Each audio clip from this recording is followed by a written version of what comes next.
Argento, my bizarre movie buffs. Sugar Pants here with another brazen bit of bile from the basement. And by brazen, I do mean brazen. This cinematic cesspool comes with one of the biggest fucking Humane Society credit mentions that I've ever seen attached to a movie.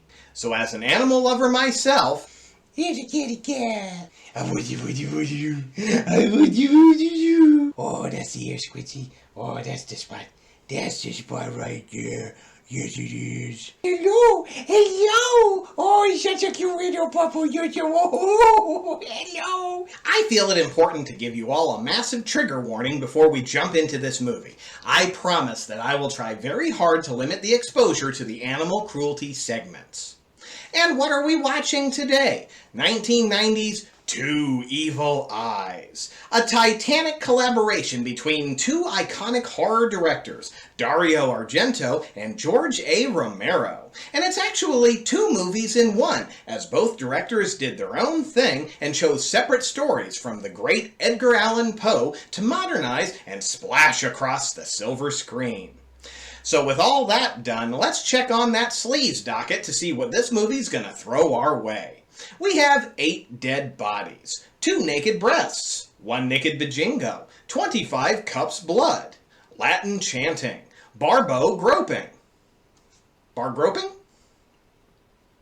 Gratuitous hypnosis, jump scare mop, metronome impalement, 1 split corpse, 1 strangled cat, 1 partially strangled cat, cat sawing, 1 impalement, hand butchery, corpse dentistry, and gratuitous Renaissance festivaling. Our movie begins with the Yoko Ono soundtrack before showing a mist-covered statue of Poe and a nice tribute to the man himself. Either that or the directors are just passing the buck if this movie sucks. Don't blame me, Poe wrote this mess. Then the first of our double feature begins proper. The facts in the case of Mr. Valdemar. A cab drives down a lonely road with Jessica Valdemar rehearsing a phrase. Is that an accusation, Mr. Pike? Is that some sort of an accusation, Mr. Pike? It drops her off at Mr. Pike's law office, telling him that her husband is liquidating a large portion of his estate. The lawyer seems hesitant about how quickly this is all being transferred to Jessica, but she reminds him that the doctors have given her husband 3 to 6 weeks left to live. The lawyer says the market prices on the stocks are at the lowest point in years and wonders why he doesn't put the assets in her name instead of selling them. Jessica responds that she needs cash to live off of while the lengthy estate settlement is cleared. And as the exposition dump continues, she tells the lawyer she was a flight attendant before Ernie married her and that she has nothing of her own. I married a rich, old man. I let him use me for pleasure and for show. Now I'm going to let him pay me for my services. The lawyer's phone rings and it's Ernie on the line to confirm that the proceedings are what he actually wants. The lawyer finally announces he'll draw up the paperwork, but he is not happy about the whole deal. Jessica makes her way back home and runs into Mr. Dreamy, Dr. Robert Hoffman. Inside the master bedroom, we see Ernie, an old man hooked up to a lot of equipment and a loud metronome clacking away. Robert says he's still under and completely at his command. He picks up the phone and tells Ernie to repeat after him to show how he used hypnosis to fool the lawyer earlier. Then we get the doctor's justifications for his actions, that Ernie is a bad man who uses people, but more importantly, took Jessica away from him. Robert goes back to release the hypnotic trance and tells him to not remember anything. Later that night, we hear Ernie crying out in anguish. Jessica asks if the nurse can do anything, but she's already given him his allotted medication and says he needs more attention than a visiting nurse can provide. Ernie's cries become abusive towards his wife, and Jessica runs away to drown him out. Skip ahead a bit, and Jessica is back at the lawyer who tells her she has access to some funds right now, but the bulk of his estate will take 2 to 3 weeks to finalize. He also says that if Ernie dies, it'll make the transfer much more difficult, and suggests she do whatever she can to keep him alive until the work is done. Jessica wastes no time going to the bank to take out a huge sum of cash money. Back at the mansion, Jessica goes over to the Batman desk switch and shows the hidden wall safe. Robert watches as she places a large suitcase full of money inside. Upstairs, Robert has Ernie hypnotized so he can sign some financial documents. After it's all done, Jessica gets all hot for Doc, and the two start undressing. But before anything good happens, they hear an alarm from Ernie's bedroom. He's flatlining, and the doctor is unsuccessful in preventing his death. They discuss their options and how to make it appear Ernie is still alive until the lawyer is done transferring the estate. Robert suggests stuffing the body in the freezer to prevent decomposition. While moving the body, the doorbell rings. Jessica says it's the nurse, and Robert says to get rid of her. The nurse asks if she'll be needed tomorrow, but Jessica says she's taking her advice and moving Ernie to the hospital. With the distraction gone, Robert gets Ernie on ice. And just out of curiosity, they didn't wrap Ernie in any plastic. How are they planning on explaining the freezer burn and the fish sticks stuck to his ass? Next day, Jessica makes another visit to the bank to withdraw another $100,000 in cash. She puts the money in the safe, but hears a strange sound coming from somewhere in the house. She goes to check the basement and hears loud dripping. Robert walks up behind her and scares her out of her curiosity. Her nerves are frayed and she begs Robert to stay with her as she can't be alone anymore. Jessica finds Robert upstairs, who's beginning a self-hypnosis session to give himself a good night's sleep. The metronome clacks away as he tells her she won't be able to wake him once he's under. She gets concerned about this, and he says he has to get some sleep because he's been neglecting his practice and has an early appointment. She steps away for a moment and comes back to find the doctor completely unresponsive. Unable to sleep herself, Jessica breaks out a deck of cards to pass the time. Boy, life before handheld devices sure was a miserable time. Don't you ever let anyone bitch about the good old days, because I remember most of it was just long stretches of nothing to do. Jessica hears more ghostly moans and heads down to the basement to investigate. But before she makes it all the way down, we get a really weird jump scare mop. Most of these movies just throw in a random cat, so I'll give Romero credit for giving us a mop instead. Scared out of her wits, she runs back upstairs to shake Robert for a while, but he remains in his trance. Next morning when Robert wakes up, Jessica insists that her husband is still alive. Robert flings open the freezer and tells Jessica to look at the frozen corpsicle. But before he can close the lid, he hears a moan. He asks if Ernie is there, and he replies, Yes. And that he's still sleeping. And now I am dead. Upstairs, Jessica and Robert argue over what's going on. Robert suggests that Ernie was hypnotized when he died, which might be why he can still communicate with him. Robert has to leave to do a surgery at his practice and hands Jessica some tranquilizers to calm her down. She begs him to stay, but he insists they have to avoid arousing suspicion. Later on, Robert speaks to Ernie, who says it's very dark and cold where he is, before begging Jessica to help him. He then says there are many others watching him and that they want something. Robert asks if there's anything he can do, and Ernie says, Wake me and let me go. Ernie says the others are coming and they are planning to use him to pass through. Jessica walks up and fires 2 bullets into Ernie's head, and the voice goes silent. Outside, Robert angrily asks Jessica how the hell they're going to explain why their husband has 2 bullet holes in his head. She's convinced burying his body will be the end of it all. Robert isn't so convinced, but he goes to some hidden corner of the property to dig a grave. Jessica checks to see if Robert has moved the body, and Ernie does his favorite line from Night of the Living Dead. They're coming for you. Ernie's frozen corpse starts climbing the stairs, and Jessica grabs her gun again. Robert hears a gunshot and runs back to the house. Ernie tells Jessica that the others are controlling his body now and that it's too late. He grabs her hands and bends the gun towards her head. Robert makes it inside just in time to see Jessica's brains sprayed all over the chandelier and her body fall from the balcony. Robert says he's going to wake Ernie from his trance and begins to count. Once he says 5, Ernie's legs buckle and he shouts that without him, the others can't return. Once Ernie officially dies, Robert checks on Jessica and opens the hidden wall safe to take the suitcase full of cash. Later on, the mansion is swarming with investigators and a couple of detectives, including the always delightful Tom Atkins. Thrill me. The two do their best to put together all the details, including Ernie's weeks-old corpse. Robert is in his sleep trance when the balcony doors to his apartment swing open and an interpretive dance troupe walks in among the scattering Benjamins. The metronome lifts up into the air and forcibly flies into Robert's chest. Outside, a tenant meets with our earlier investigators to tell them there's been constant painful screams coming from an apartment for a couple of weeks, but no one will do anything about it. The investigators knock, hear a moan, and then smash the door in. Inside, they find blood and money all over the bedroom, but before they can call for backup, Robert's animated corpse cries out that there's no one to wake him from his hypnotic trance.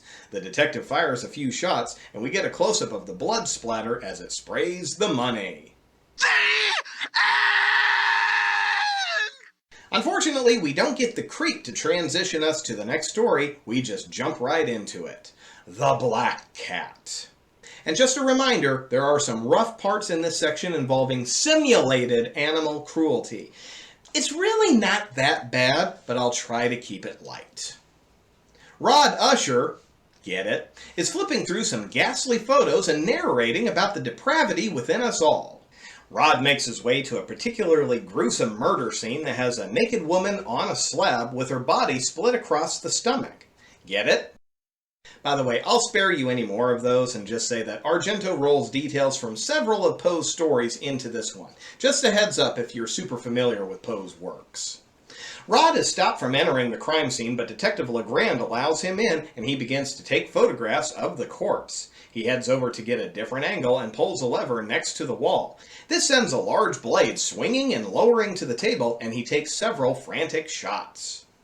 Back in his personal darkroom, he begins developing the pictures. Suddenly, a cat appears on his work desk. He seems surprised to see the cute little thing and asks how it got in. The cat walks across some of his photos and, with a screech and scratch, gets away.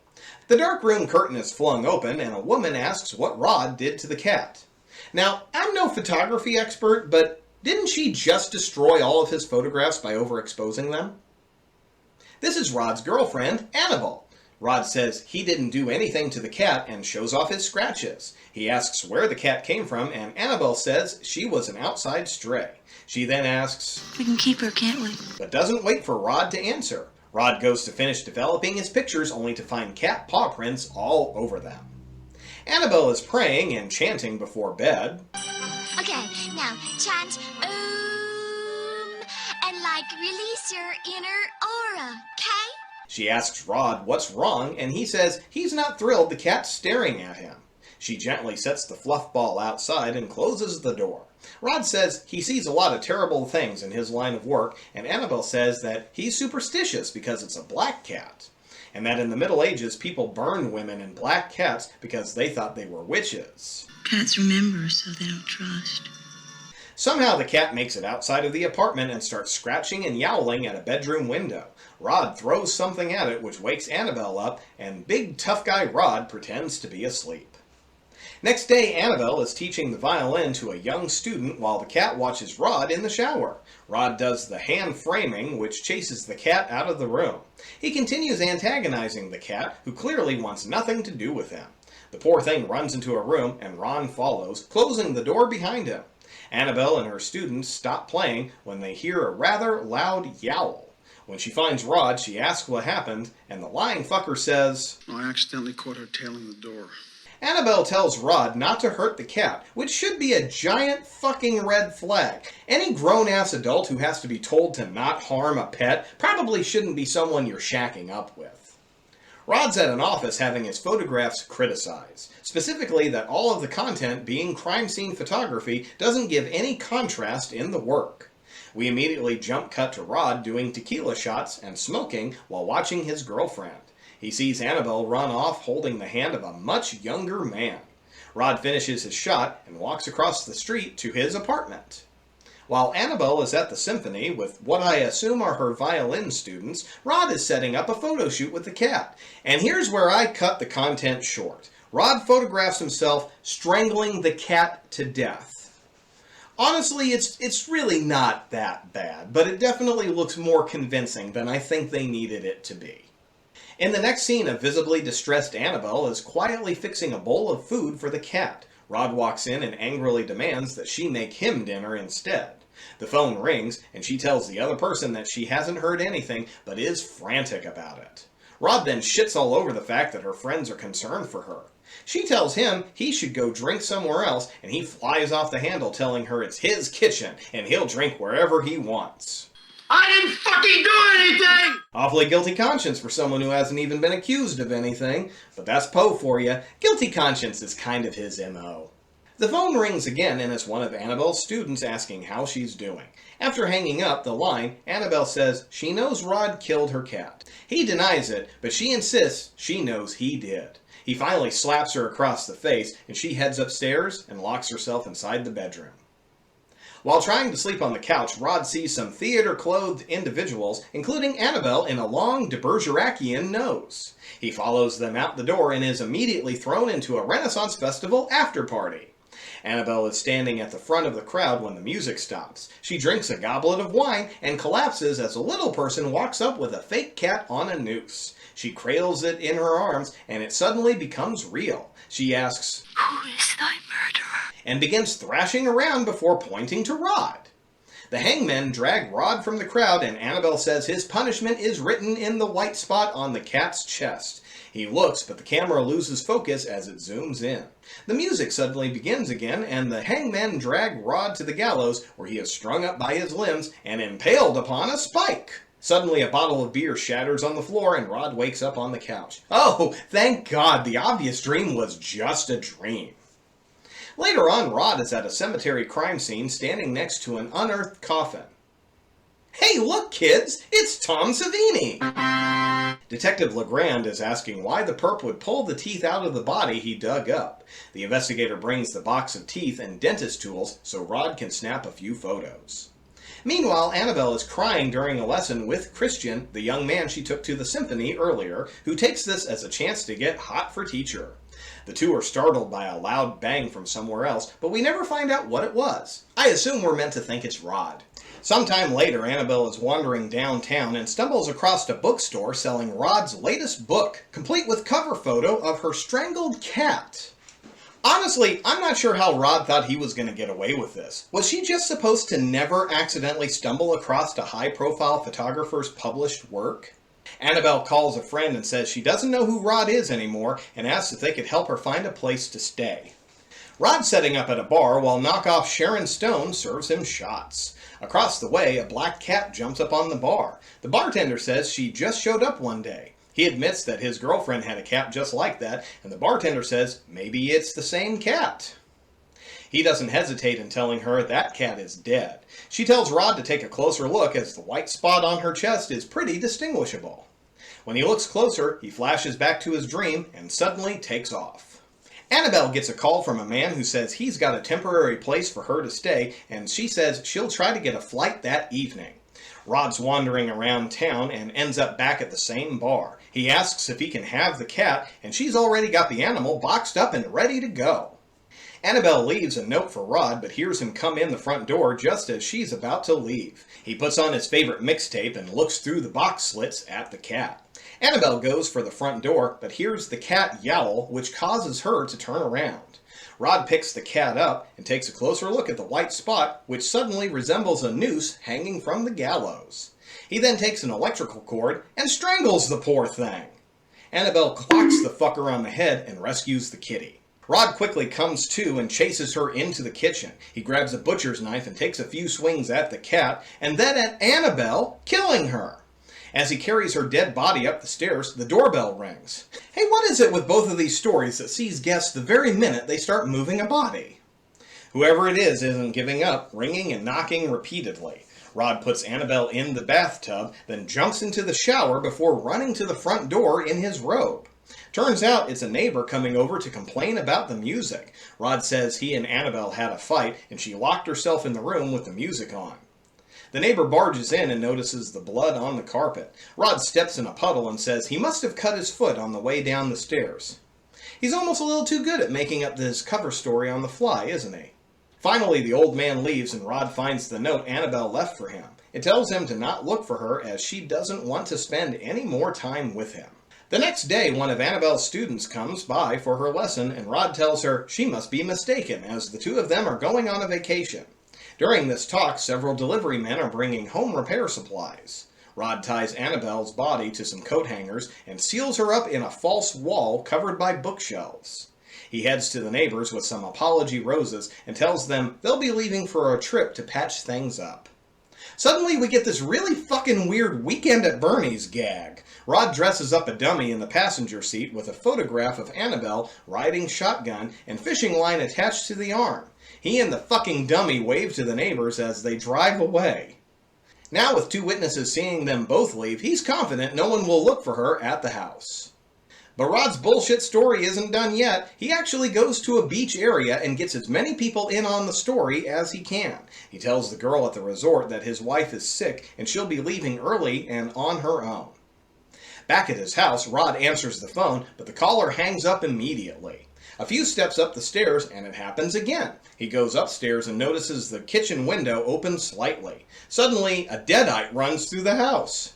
Rod arms himself and continues looking around. He finds Christian laying on the floor saying he left his violin and needed it for practice, but nobody was answering the phone.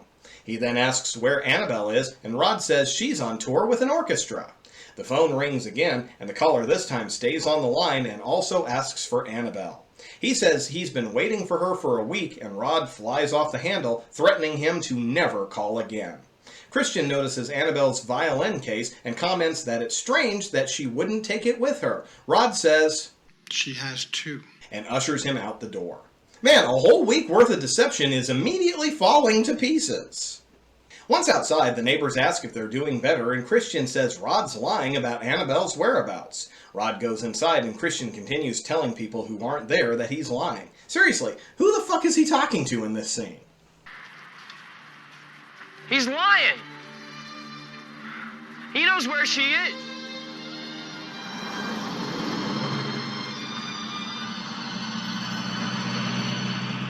Back inside, Rod hears weird noises coming from the false wall. He takes down the books and taps on the wall, and something claws from the other side. Turns out Rod walled the cat up in with his wife. It escapes and angrily attacks, but Rod hits it with a handsaw. He bags up the dead cat and takes it to the dumpster, but he's scratched one last time by the razor-sharp claws. On his way back to his house, Rod notices Christian inside one of the neighbors' houses, angrily talking to those inside. Next morning, Rod is woken up by the doorbell, and it's Detective Legrand. He and his partner are looking around because they got a tip that there's been some possible foul play.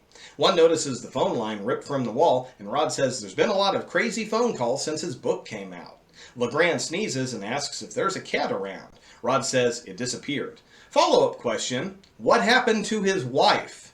He answers with, She's not my wife. and doesn't actually answer the detective's question. The other detective goes upstairs and notices a lot of random tools while Legrand keeps asking about Annabelle's whereabouts. He says he doesn't know and that they spent some time away together to patch things up, but she ultimately left him.